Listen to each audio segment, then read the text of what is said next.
Welcome to Just Talk Funerals with me, Jason Threadgold. And me, Nicola Threadgold. Just Talk Funerals is all about the funeral industry, the people that work alongside us, and an insight into what we do. We will have some special guests along the way, sharing their experiences and how their professions overlap with what we do. So get yourselves comfy, grab yourselves a cuppa, and let's get into today's episode of Just Talk Funerals. Hello and welcome to our brand new podcast series. So how can we start a podcast without really interviewing our very own Jason Threadgold? So I've got Jason with me today. Hi Jason. Hi Nicola. And what we're going to do is I'm going to interview Jason today, and I've got some questions for him that he has no idea what I'm going to be asking him, so this is probably going to be very interesting. Daunting. Okay. So let's start at the beginning, Jason. So do you want to tell us all a bit about yourself growing up?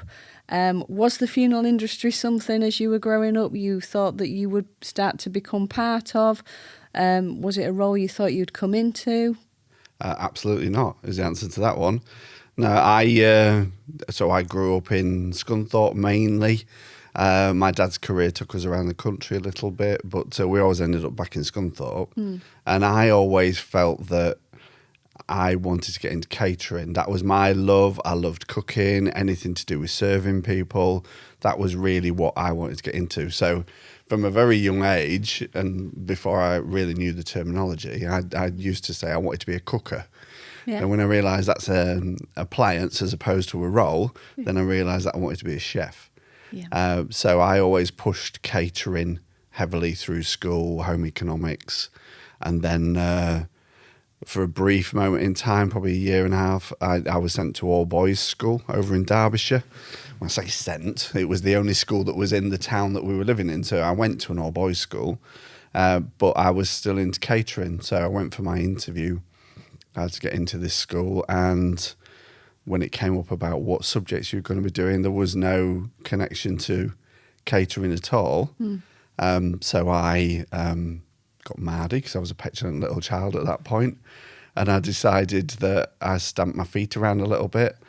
I was sent out the room, brought back in when my parents had had a conversation with the headmaster, and lo and behold, at the age of 14, I was sent off to catering college one day a week. Yeah. So I went to High Peak College at 14, doing a HNC in food management with all the 16 to 18-year-olds.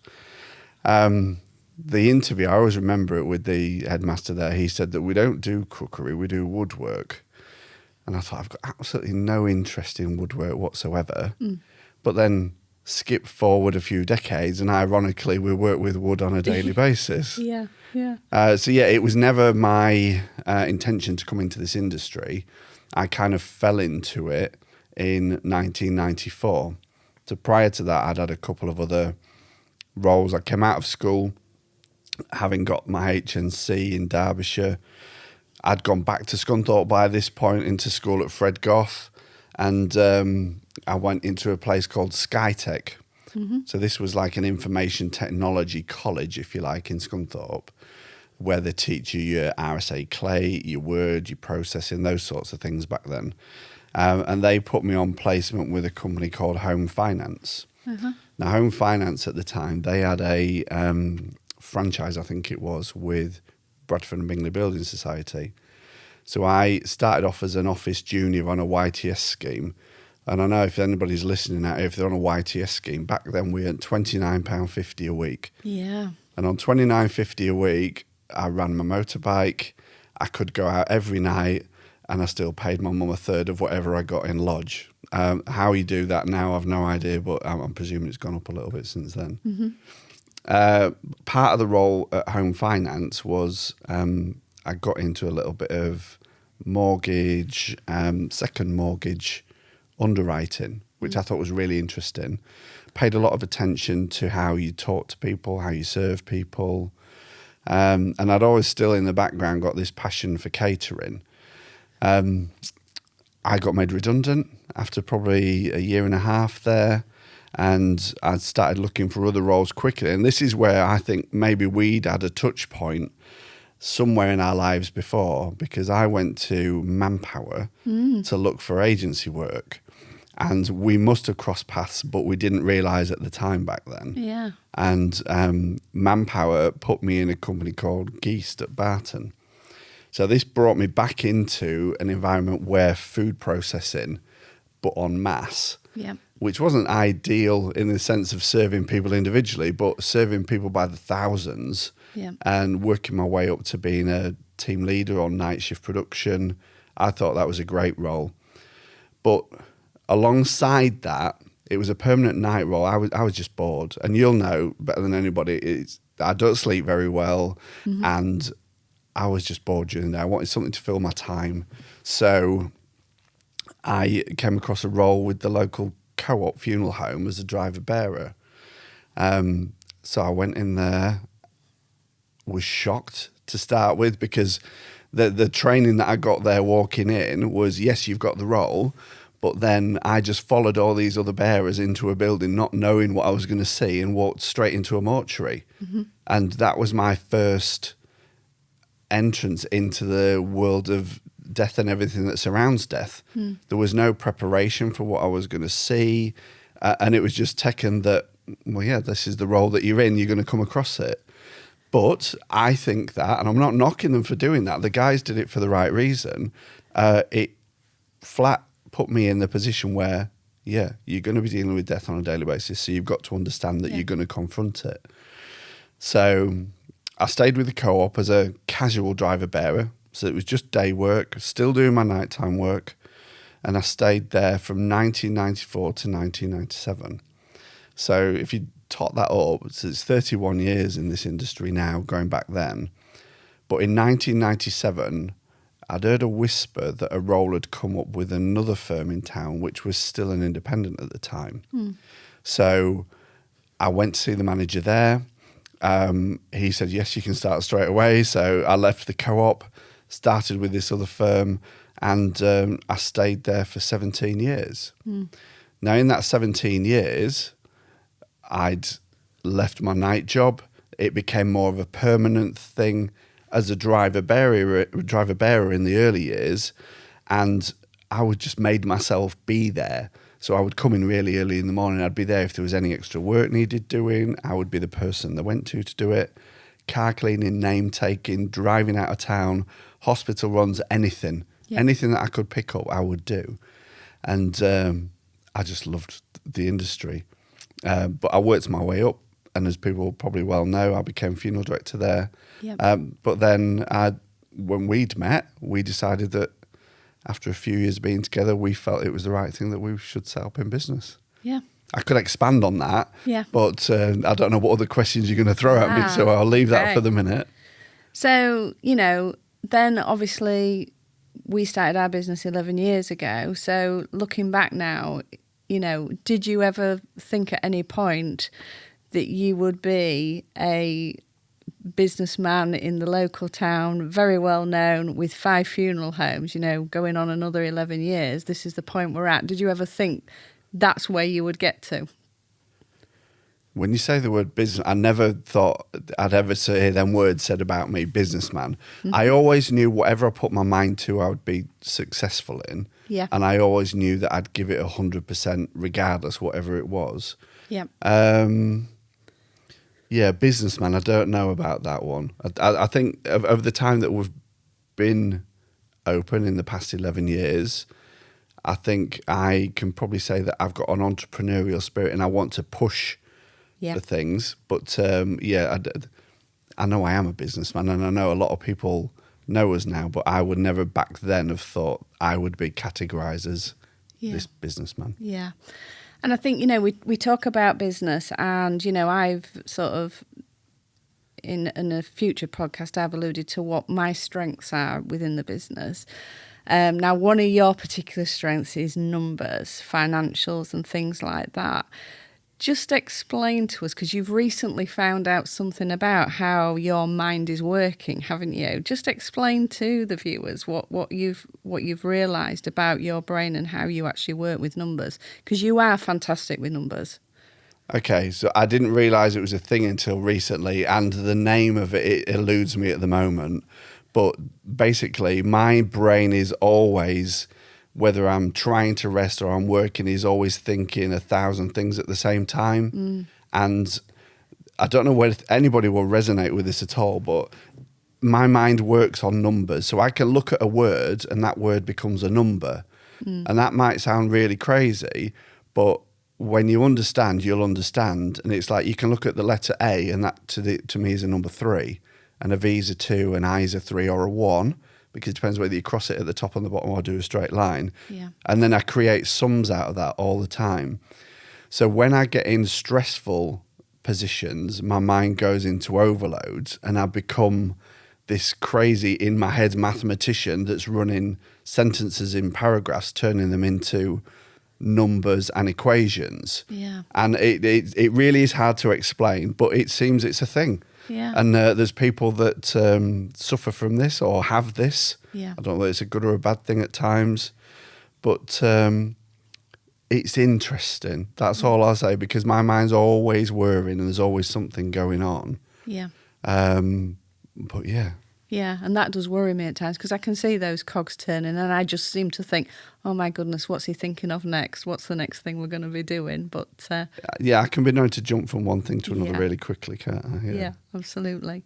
Okay, so let's take you back to your experience of obviously being a funeral director and, you know, for the, like you say, past 31 years, being in the funeral industry and having all of that experience. Are there any sort of particular stories or a story that you want to share with us? Something that you've found a little bit either interesting or a bit different? I mean, I know there's loads and people are always saying to us, you know, what's the most obscure this, or, you know, what's the most interesting that? But is there any one that you can share with us? And I'm sure there'll be others as the podcasts start to come over the seasons. But, you know, for today, is there just one that sticks out you want to share with us? Yeah, I think so. And I mean, there's thousands when you start thinking about them, but the one that really, it does make me chuckle, and the people that were involved in this really did chuckle at the time as well. I met with a lovely old man, probably now, I don't know, 15 years ago. And then he came back into my life about 8-9 years ago, and he wanted to pre-arrange his own funeral. Yeah. So I went round to see this chap and we got chatting, got on really, really well. All of his family were there while we were doing it. So everybody was party to this conversation. And one of the things that he insisted on he wanted a round coffin. And I thought, why on earth do you want a round coffin? And he said, well, you can just wheel me to the crematorium and go. You don't need to bring a car out.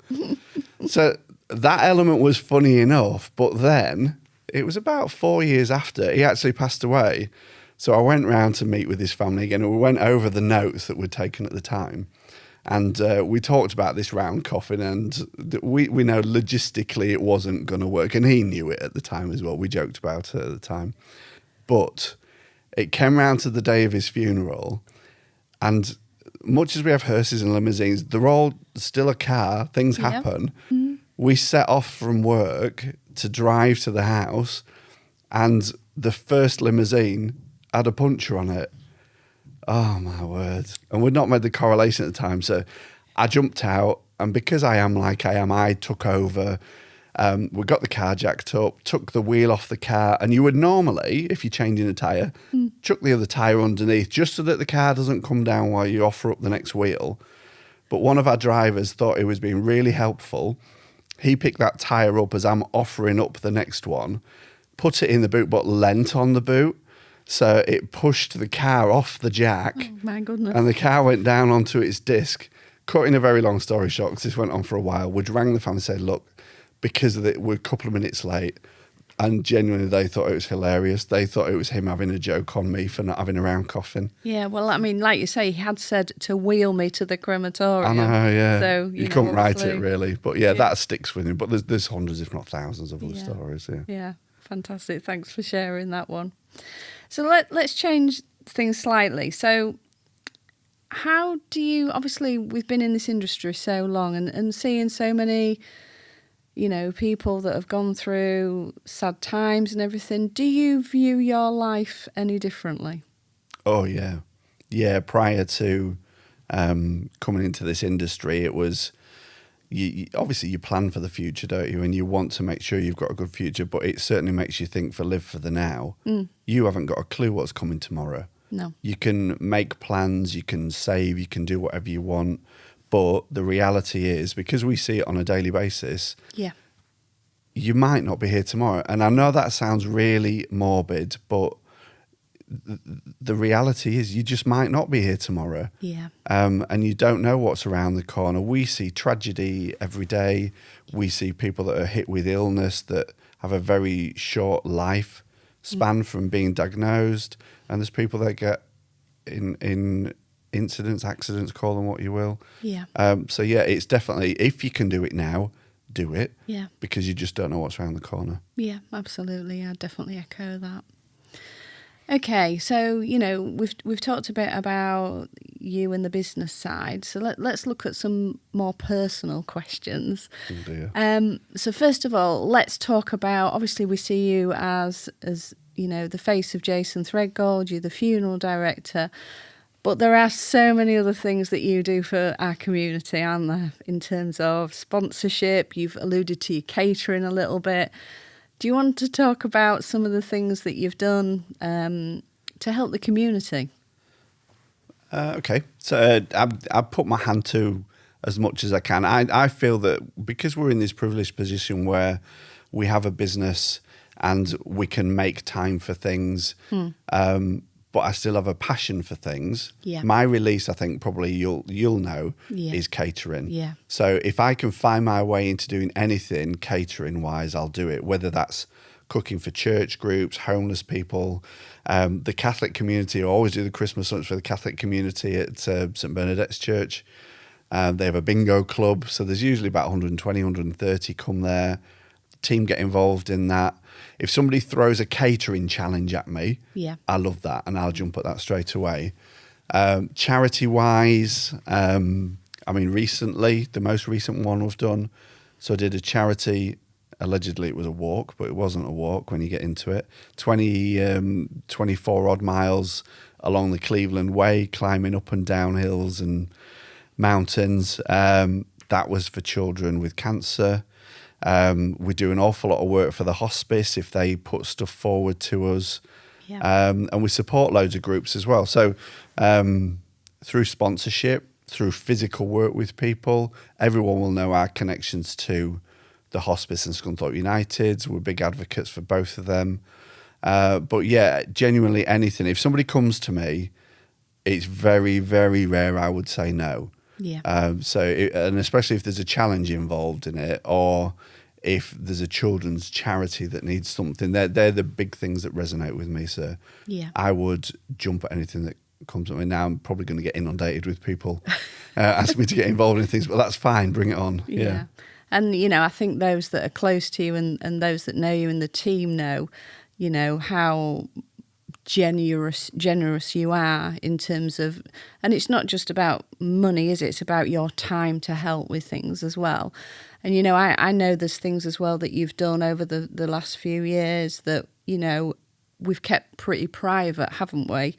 Due to the circumstances of maybe what you've done for a family as well. So I do know that, where you can, you will jump onto something if you feel it's something you want to get involved in. Yeah, I don't think it's always about shouting about what you've done. And I think there'll be a lot of people do stuff in private that they don't need to talk about. Yeah. But I'm genuinely interested in community. That's my thing. Yeah. And Scunthorpe's been a good town to us. Mm-hmm. I love Scunthorpe and the surrounding area. And the people in it, and we're connected to so many of them. Yeah. And if we can help, then why would you not? Yeah. And just for the viewers, because I'm sure they probably don't know, but you're about to do a new challenge, aren't you, in a few weeks, which is going to be interesting with some of the younger team members. Yeah, I don't know how I managed to get myself into this one, but so we've got coming up the Tough Mudder for Lindsay Lodge Hospice. I put myself forward because I thought quite a lot of the team were going to do it. Turns out there's 4 of us. 3 of them under 30, extremely fit, marathon runners, fire, service personnel, and me, Mr. mid-50s with a little bit of a belly on. He's going to do 15k Tough Mudder. Yeah. I thought we were doing a 5k, but you can thank Lauren Quirebolt that works for us for strong arming us into doing a 15k, not a 5k. Yeah, well, now that's going to be interesting. I will definitely be on the sideline watching that one. Great, thank you. Okay, so what about outside of funerals then? What is it that you enjoy doing? That's my wife asking me that question. I mean, I love my time with you, obviously. Thank you. Hobbies-wise, it's tricky because your time's taken up with being on call. Over the last few years, I've managed to spare a little bit more time. I like gardening. I particularly like veg gardening. You do? I'm very annoyed with the birds in our area at the moment. They've taken all the tops off my cabbages and my broccoli, but that is another story. We like to get away with a little motorhome that we pop out in some weekends. We don't go so much foreign holidaying more so now. We used to do a fair bit, but we'll just do one a year now because we're committed to sort of staying in this country and getting around and seeing the sights. Catering, I love cooking.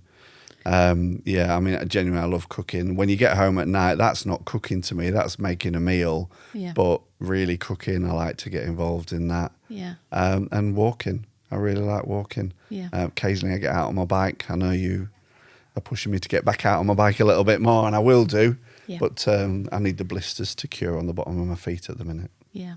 And I must say I'm very grateful to your teachers back in the time when they said, you know, that you weren't going to be doing woodwork because, you know, obviously in terms of catering, you cook at home, don't you? So I'm really chuffed and happy that they steered you down the right route to do the catering, definitely. Yeah, I think I do all the catering, so yeah.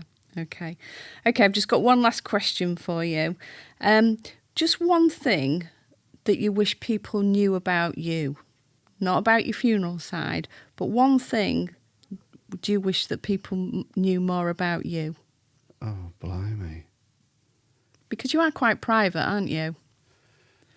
That's a tricky one because, I mean, you're so in the limelight and on show during the day. Yeah. And people that really know us really closely know that we are quite private and we do try and keep ourselves to ourselves. I don't know how to answer that, Nicola. I mean, I don't know what I should be sharing, what I shouldn't be sharing. Interest-wise, I think I've just alluded to a few little bits there. But I don't know. You've caught me out on that one, so we might have to move that on to another episode another day. Okay, we will do then. Okay. Well, thank you so much. That's been really interesting, and I hope that's given you a great insight into Jason Threadgold. Thank you for listening, and we'll see you again very soon. Bye-bye. Thank you for joining us for this episode of Just Talk Funerals. We really care about what you think. We'd love your feedback on the subjects raised today, or maybe you have a question you would like us to talk about in a future episode. You can contact us by emailing podcast@threadgoldfunerals.com. If you'd like to know more about what we do and the services we offer, then please head to jasonthreadgoldfuneraldirector.com. Thank you for joining us today, and see you next time.